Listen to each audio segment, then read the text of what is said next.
Dewi Lestari, wanita kelahiran Bandung yang dikenal dengan panggilan Di ini, pertama kali dikenal masyarakat sebagai anggota trio vokal Rida Sita Dewi. Dengan album pertama mereka yang berjudul Antara Kita.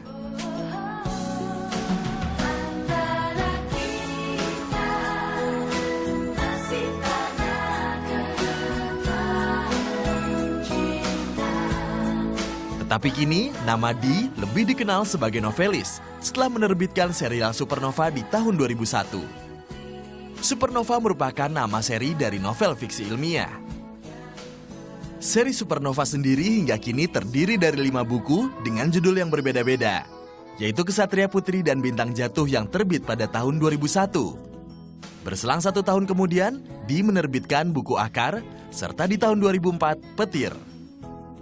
Lama berselang, Di ternyata kembali menerbitkan seri Supernova yang berjudul Partikel pada tahun 2012. Dan di tanggal 17 Oktober kemarin, Di menerbitkan seri kelima yaitu Gelombang. Saat bunyi gondang dinaikkan, banyak pintu alam terbuka. Buku Gelombang ini tengah sukses. Selang 1 bulan setelah terbit, buku Gelombang terjual lebih dari 25.000 eksemplar.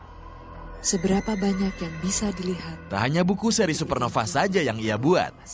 Di pun membuat buku lainnya yang bisa kita nikmati tak hanya melalui buku tetapi di layar lebar. Seperti Recto Verso, Madre, Filosofi Kopi, Perahu Kertas, dan tentu saja yang terbaru Supernova yang akan rilis pada 11 Desember mendatang. Anda ingin meraih sukses seperti Di Lestari? Hati-hati gelombang.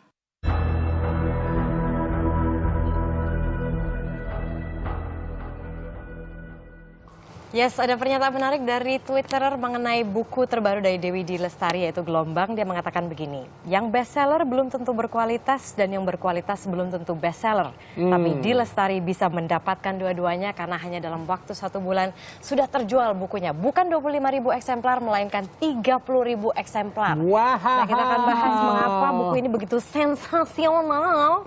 Di, selamat pagi Di, welcome to Indonesia Morning Terima Show. kasih. Thank you. Sebelumnya suaminya yang kita undang di sini.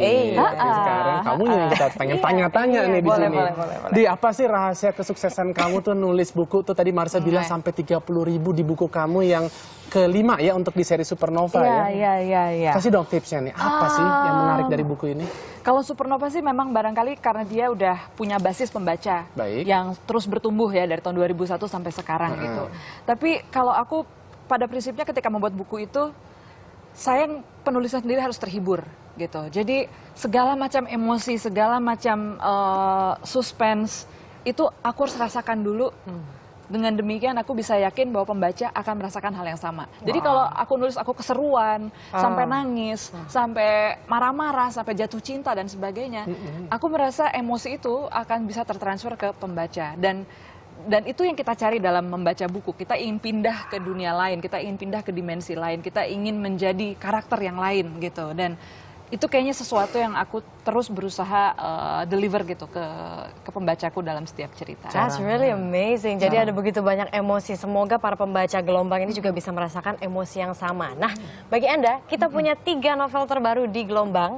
Tapi ada kuisnya, jawab pertanyaan dulu. Ayo, boleh. Nah, pertanyaannya, novel Gelombang ini kan merupakan seri kelima dari seri buku apa? Wah, di sini nggak ada sih jawabannya. Tapi udah disebutkan. Sebenarnya ada sih di bagian ini. Oh, ada ya? Jadi jangan liatin. Silakan kirim jawabannya ke Twitter kami @ims_net dengan hashtagnya @ims_gelombang. Oh, ya kan? Oke, kita lanjutkan lagi. Di, tadi kan kita udah ngomongin mengenai bukunya, kamu juga udah kasih mengenai tipsnya. Tapi bagaimana cara kamu mengeksplor atau mencari ide-ide kreatif untuk penulisan buku kamu? Biasanya apa sih sumber inspirasi kamu? Macam-macam. Bisa dari pengalaman pribadi sebagian ya, kayak misalnya Gelombang, aku memang betul-betul riset ke tempat yang aku pakai gitu. Walaupun tidak semua, tidak ke Tibet. Tapi untuk tempat-tempat yang tidak kukunjungi langsung, aku juga harus punya semacam sistem dan cara supaya tetap bisa ketika pembaca membaca itu dia merasa hanyut dan terbawa, ada detail yang kemudian dia merasa bahwa seolah-olah penulisnya ada di sana gitu kan. Tapi tidak semua tempat seperti itu. Dalam arti aku tidak punya kesempatan untuk pergi ke semuanya. Jadi biasanya punya narasumber yang memang pernah ke tempat itu atau tinggal di sana gitu ya. Atau ya riset sebanyak-banyaknya dari mulai video, dari mulai gambar, dari mulai artikel, buku dan sebagainya gitu. Jadi kalau nulis Supernova itu biasanya risetnya lebih lama daripada nulisnya. Kalau ke Tibet belum pernah, tapi kalau ke Tebet udah pernah dong. Oh, itu mah sering ya. Dari tempat makan langganan bahkan ya. Nah ini ada salah satu reviewer juga nih Mbak Di, dari Tukang Cerita yang mengatakan bahwa buku ini, Gelombang ini adalah Supernova yang paling frontal. Dari awal pembaca sudah disajikan sesuatu yang aneh. Nah tanggapan Anda mengenai hal ini?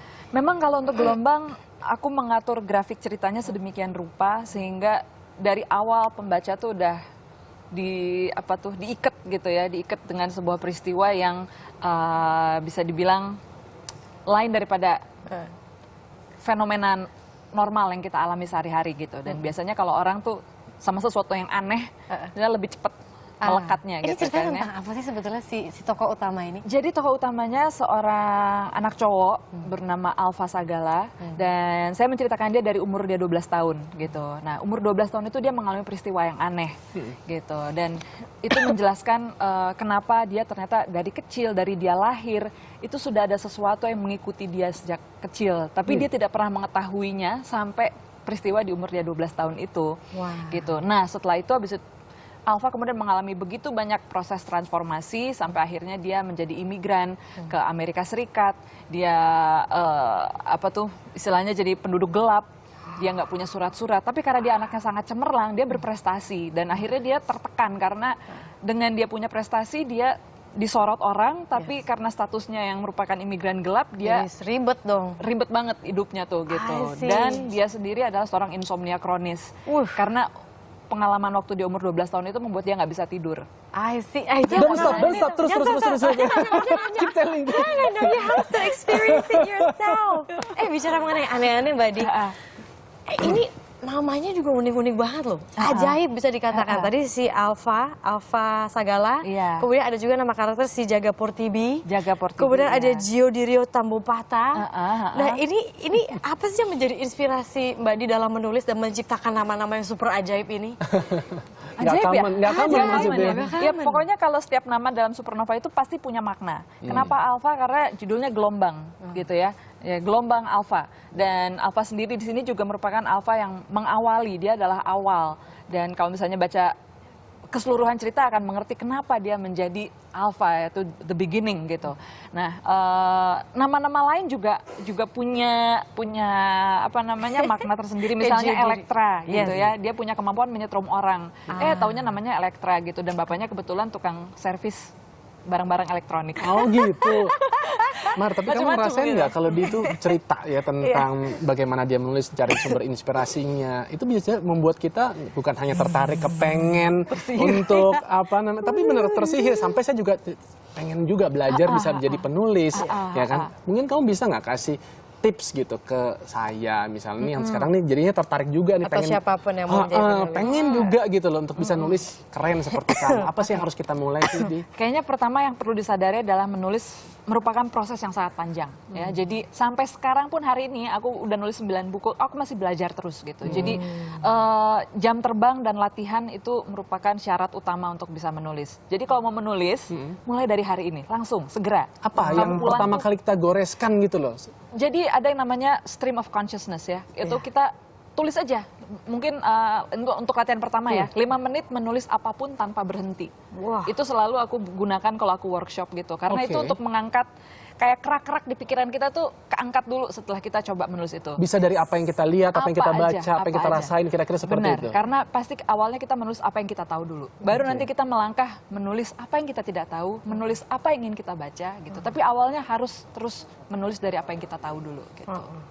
Keren nah, banget. Mbak Di ini kan apa ya, bisa dikatakan bukunya itu very kompleks, tapi orang bisa mengerti gitu dan ceritanya menarik sehingga menjadi best sellers beberapa kali juga gitu. Saya ingin tahu di kecil tuh dulu seperti apa sih dunianya? Karena dunianya di kepala Anda itu seperti apa dan waktu kecil tuh seperti apa gitu? Aku kecil memang penghayal berat. Jadi kalau misalnya tidur itu baru bisa tidur setelah mungkin 2 jam menatap langit-langit dan melamun aja, nggak jelas apa yang dilamunkan gitu ya. Tapi harus terus melamun gitu. Dan aku pintar sekali bercerita sama orang sampai orang itu percaya padahal apa yang kukatakan yang total bullshit gitu. Ya ampun, kamu tukang bohong ternyata. Bual. Jadi kalau aku nggak belajar nulis, barangkali cuma jadi tukang bohong doang gitu. Tapi ini sekarang adalah yang disalurkan ke hal yang positif ya. Karena memang imajinasi itu kayaknya selalu ada gitu. Jadi kalau misalnya ada orang nanya, kamu dapat ide dari mana? Aku nanya dari mana-mana. Bahkan aku nggak tahu cara nyetopnya gimana karena itu selalu.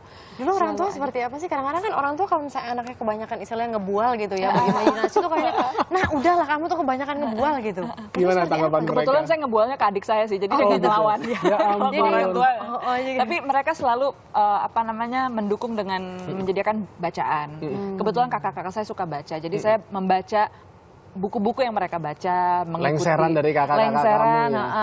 Aku suka komik, suka macam-macam sih sebetulnya. Kalau minat membacaku sangat luas gitu. Tapi untuk menjadi penulis, apakah itu menjadi profesi yang sebenarnya bisa dijadikan pegangan hidup kalau menurut kamu, Di? Setidaknya itu yang sudah kubuktikan selama 9 tahun. Jadi jangan ragu untuk memulai menulis. Mulai dari kata-kata yang sederhana yang ada dalam pikiran kita, silakan tulis aja ya. Keren. Nah, Buku Supernova ini kan juga sudah menjadi film juga kan beberapa kali kan. Memang mungkin yang Gelombang belum gitu, tapi yang sebelum-sebelumnya kan sudah menjadi film. Nah sekarang sebentar lagi kan Supernova versi film itu akan segera rilis. Nah apakah film ini menurut Mbak Di mampu menggambarkan dunia yang ada di pikiran Anda dan dunia yang sudah tertulis di buku-buku sebelumnya? Karena aku belum nonton, aku nggak bisa menyimpulkan. Tapi yang aku tahu adalah para produsernya, para pembuat filmnya itu memang berusaha sangat setia sama buku. Walaupun aku mengerti bahwa yang namanya film pasti nggak akan mungkin kita paksakan semua halaman itu akan tertransfer ke layar bisa gitu ya. 24 jam nanti filmnya. Karena namanya juga adaptasi gitu. Tapi aku tahu mereka sangat committed untuk membuat semirip mungkin gitu ya. Tapi terus terang buat aku sebenarnya film bukan soal mirip dan nggak mirip. Tapi lebih kepada mereka mampu nggak mengangkat spirit dari cerita yang ada dalam buku itu ke dalam format film gitu. Dan untuk itu sih memang terus terang harus masih kita buktikan karena aku nggak terlibat dalam prosesnya. Jadi aku nggak hanya ya kita konsultasi awal-awal aja. Tapi abis itu ketika mulai produksi karena berbarengan ketika aku nulis Gelombang. Jadi udah nggak secara waktu udah nggak memungkinkan. Kamu nggak tertarik untuk coba nulis-nulis skenario sinetron? Kan sekarang lebih banyak stripping. Artinya kan kamu peluang untuk income-nya juga bisa lebih banyak. Gimana? Aku tuh penulis yang sangat lambat ya. Satu buku 5 bulan. Kalau sinetron udah dipecat dari kapan tahu kali. 5 bulan untuk nulis buku, untuk menghasilkan sebuah buku tuh lama ya, Di? 5 bulan itu termasuk salah satu yang bentar. Bisa lebih lama lagi, bisa sampai setahun lebih. Tapi dirimu bisa multitasking loh. Yang aku dengar bisa nulis misalnya lagi nulis satu buku gitu kemudian nulis yang lain juga. Jadi itu pikirannya bisa kepecah gitu. Itu benar nggak sih? Sebetulnya kalau berbarengan proyek kreatif itu nggak sering, pernah tapi nggak sering. Tapi multitasking ini mungkin lebih tepat ketika harus nulis, harus masih masak juga, ke pasar juga, beresin rumah dan sebagainya. Nah kalau itu disiasati tentunya dengan jam. Jadi aku punya jam menulis itu waktu nulis Gelombang nih, nulisnya subuh. Jadi aku nulis 3:30 pagi sampai jam 6:30 pagi. Habis itu anak sekolah, masih ada waktu sedikit lagi. Jadi anakmu nggak pernah gangguin dirimu gitu? Ibu ngapain sih Bu? Jarang ya? Tapi dulu sih iya ya, karena baru sekarang menemukan, oh ternyata aku jadi penulis subuh baru bisa. Tapi benar loh, banyak yang mengatakan bahwa di waktu-waktu yang seperti kamu katakan, di jam 3, jam 4 itu adalah momen-momen terbaik ya. Karena itu momen kita tidak diganggu, kita nggak terima telepon, kita nggak lihat SMS, nggak ada yang ngajak ngobrol. Belum terkontaminasi dengan misalnya informasi-informasi berita, Twitter dan lain sebagainya. Jadi hanya kita dan cerita kita. Belum digangguin sama kamu di EMS. Kamu kan distraksi, gila Andrian ganteng banget. Gitu. Ini kan berikutnya kan, ini kan menjadi buku kelima dari Supernova. Supernova itu kan kalau misalnya dilihat dari awal tahun tuh kerangkanya tuh ada 6 buku. Yang terakhir itu merupakan Intelijensi Embun Pagi. Prosesnya apakah sudah berlangsung dan kapan rilis setelah Gelombang? Pressure. Kapan mulai menulisnya sih kayaknya dalam waktu dekat karena terus terang pemetaan ceritanya udah cukup lengkap. Sebenarnya tinggal butuh waktu untuk nulisnya aja. Rilisnya kapan? Aku masih belum mau janji karena sangat berbahaya ini. Bisa menjadi utang besar yang bakal terus ditagih-tagih orang. Tapi yang jelas akan dimulai prosesnya sebentar lagi. Sebentar lagi. Oh iya, ini kalau misalnya kan Gelombang ini buku kelima. Misalnya orang belum baca buku-buku sebelumnya, apakah bisa connect dengan buku ini? Bisa. Jadi 1 sampai 5 kita bisa ambil episode mana aja, baca dan nggak masalah karena didesain sedemikian rupa bisa ngikutin cerita gitu ya. Tapi buku 6 ya itu otomatis harus baca 1 sampai 5 karena aku tidak akan lagi menjelaskan si Alpha siapa, Elektra siapa dan sebagainya. Jadi mereka udah langsung ketemu semuanya gitu. So, don't worry gitu ya. Be happy, be happy. Tapi kan tadi kita udah banyak ngomongan buku, kangen nih. Pengen dong sedikit masih mendengar suara kamu gitu. My God. Tadi saya nggak, aduh, langsung nggak puas tadi Enggak, itu ya, kan orangnya ada langsung. Sedikit aja dong, sedikit. Aduh. Malaikat juga tahu aku yang jadi juaranya. Dan Buku memang ini benar. juaranya ini Juara, sekarang. betul, dan juga juara di antara para penulis-penulis karena memang bukunya itu rata-rata semuanya best seller. Thanks banget ya Terima Dia kasih, buat sharingnya di Andy. sini. Thank you, Sukses Marissa. untuk buku kamu dan juga buku-buku yang berikutnya. Ditunggu gebrakan-gebrakan selanjutnya. Amin. Salam Reza ya. Ditunggu intelijensi embun paginya juga, pressure juga buat di sini. Dan sejumlah informasi dari dunia hiburan akan kami hadirkan sesaat lagi. Tetaplah di Indonesia Morning Show.